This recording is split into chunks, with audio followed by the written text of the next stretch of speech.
Hello, bonjour. Aujourd'hui, on va parler de Meghan Markle. On va parler d'un conseil qui lui a été donné par une personne célèbre. C'est une révélation qu'elle fait dans son podcast. Dans le podcast, elle dit en fait que avant son mariage avec le prince Harry, une personne célèbre, dont elle ne citera pas le nom, lui a dit de ne surtout pas arrêter son activisme, c'est-à-dire de continuer à être présente, à être active, à parler des sujets qui lui sont chers à cœur.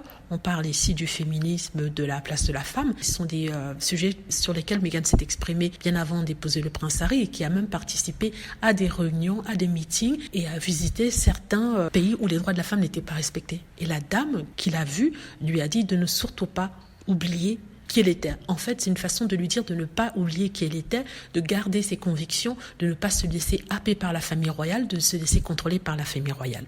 Donc c'est un bon conseil qu'elle lui a donné, un conseil que sincèrement, elle a suivi. Je pense même pas qu'elle avait besoin d'un conseil parce que c'est tellement ancré dans l'ADN de Meghan Markle qu'il était presque impossible de penser qu'elle aurait pu faire autrement. Vous voyez ce que je veux dire? Meghan Markle, c'est une femme foncièrement indépendante, une femme qui, même si en entrant dans la famille royale, aurait pu mettre, je ne vais pas dire un frein, mais aurait tempéré ses prises de parole par rapport à certaines causes, mais je ne pense pas qu'elle aurait complètement effacé son goût de l'activisme, sa prise de parole. Donc je ne pense pas qu'elle avait besoin de ce conseil, mais il était important de rappeler que c'est pas parce qu'on rentre dans une famille qu'on doit s'oublier soi. C'est vrai, certains vous diront que oui, c'est la famille royale, ce n'est pas une famille comme la nôtre, et qu'elle ne peut pas faire ce qu'elle veut. C'est pas une question de faire ce qu'on veut, c'est une question de rester un peu soi, de garder cette petite partie de soi qu'on a en nous. Sinon, on finit par être comme un robot, sans émotion, sans pouvoir montrer quoi que ce soit. On ne saura jamais ce que vous pensez, on ne saura jamais quelle idée vous répétez un texte. Et ça, c'est bien triste.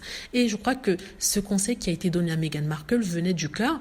Voilà. Donc, c'est de ça que je voulais parler. Je voulais dire que oui, dès le début, elle savait qui elle était. Il n'était pas question qu'elle perde son identité. Elle allait mettre, un tampon dessus pendant quelques temps, mais que cette identité s'efface complètement, je ne pense pas que ça aurait été possible. Voilà. Mais je pense que la famille royale a manqué une occasion de pouvoir créer quelque chose d'inédit avec Meghan Markle. Voilà, dites-moi ce que vous en pensez. J'espère que vous avez aimé la vidéo. N'hésitez pas à cliquer sur like si c'est le cas, à vous abonner pour plus de vidéos et à cliquer sur la petite cloche afin d'être averti lorsque je poste une nouvelle vidéo. Merci.